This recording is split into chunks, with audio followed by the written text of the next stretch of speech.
നമസ്കാരം, ഋഷിപ്രപ്നം ചാനലിലേക്ക് ഏവർക്കും ഹൃദ്യമായ സ്വാഗതം. ഇനി നമുക്ക് തിരുവോണ നക്ഷത്രക്കാരുടെ വിഷുഫലത്തെ നോക്കാം. തിരുവോണ നക്ഷത്രക്കാർക്ക് അന്ത്യഷട്കമാണ്. ജനനേതൃത്വം, മേലധികാരികളുടെ പ്രീതി, അധികാരപ്രാപ്തി, സുഖം ഇവയാണ് ഫലം പറയേണ്ടത്. ദേവതയായി മഹാവിഷ്ണുവാണ്. അതുകൊണ്ട് തന്നെ ബ്രാഹ്മണരുടെയും ഗുരുജനങ്ങളുടെയും മുതിർന്ന അംഗങ്ങളുടെയും കുടുംബാംഗങ്ങളുടെയും ഒക്കെ സ്നേഹ ബഹുമാനാദി ഗുണഫലങ്ങൾ ലഭിക്കുന്നതാണ്. ഇനി നമുക്ക് തിരുവോണ നക്ഷത്രക്കാരുടെ വരുന്ന ഒരു വിഷുവർഷക്കാലത്തെ സമ്പൂർണ്ണ നക്ഷത്ര ഫലത്തെ നോക്കാം.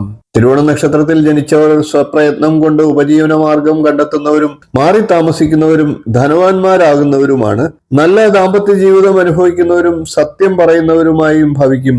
ഈശ്വര ഭക്തരായിട്ടും ബന്ധുക്കൾ കുറഞ്ഞുള്ളവരായിട്ടും തിരുവോണ നക്ഷത്രക്കാർ വന്നേക്കാം. ഈ നക്ഷത്രത്തിൽ ജനിക്കുന്ന സ്ത്രീകൾ പാണ്ഡിത്യവും രൂപഗുണവും കൊണ്ട് ശോഭിക്കുന്നതാണ്. ശാസ്ത്രകാര്യങ്ങളിൽ താല്പര്യവും ദാനം ചെയ്യുന്നതിൽ ഉത്സുകതയും സത്യസന്ധതയും പരോപകാരിയുമായിരിക്കും. 5 വയസ്സുവരെയുള്ള കുട്ടികൾക്ക് സന്തോഷകരമായിട്ടുള്ള പരിചരണവും ശ്രദ്ധയും ലഭിക്കുന്നതാണ്.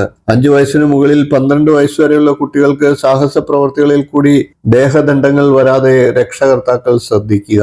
12 വയസ്സിന് മുകളിൽ 30 വയസ്സുവരെയുള്ളവർക്ക് ആരോഗ്യ വിഷയങ്ങൾ ഈ വർഷം ശ്രദ്ധിക്കേണ്ടതാണ്.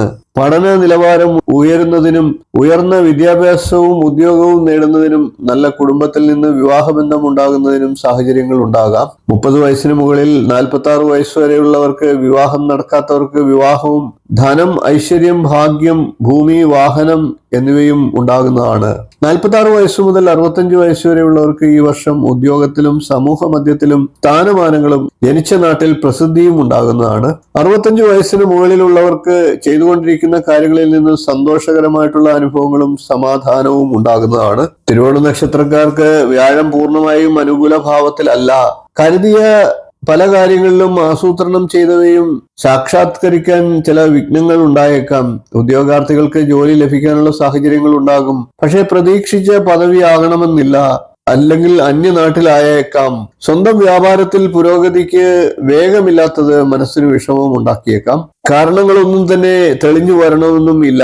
തൊഴിലാളികളുടെയും സഹപ്രവർത്തകരുടെയും സഹകരണം തുലവും കുറവായിരിക്കും. മത്സരങ്ങൾ കഠിനമാകുന്നതുമാണ്. നിഷ്പ്രയാസത ഒരിടത്തും ഒന്നിലും ഉണ്ടാകണമെന്നില്ല. നിരന്തര പ്രയത്നങ്ങളും ഇച്ഛാശക്തിയും വിജയകിരീടം ചൂടുന്നതിനുള്ള സാഹചര്യങ്ങൾ ഉണ്ടാക്കുന്നതാണ്. വയോജനങ്ങളുടെ പിന്തുണ ലഭിക്കുന്നതാണ്. ആരോഗ്യപരമായി തരക്കേടില്ലാത്ത സന്ദർഭമാണ്. 2-ലെ രാഹു പഠനത്തിൽ ശൈഥില്യം വരുത്താനുള്ള സാഹചര്യങ്ങളുണ്ട്. കുടുംബജീവിതത്തിൽ സംതൃപ്തിയും ശരാശരിയായിരിക്കും. പ്രണയിക്കുന്നവർ പിണങ്ങിയും ഇണങ്ങിയും കഴിയുന്നതാണ്. ഫ്ലാറ്റ് വാങ്ങാനുള്ള പരിശ്രമം തുടരേണ്ടി വരുന്നതാണ്. വീഡിയോ ഇഷ്ടപ്പെട്ടുവെങ്കിൽ ഒന്ന് ലൈക്ക് ചെയ്യുക, ഷെയർ ചെയ്യുക, ചാനൽ ഒന്ന് സബ്സ്ക്രൈബ് ചെയ്യുക. നിങ്ങളുടെ അഭിപ്രായം കമന്റായിട്ട് അറിയിക്കുക.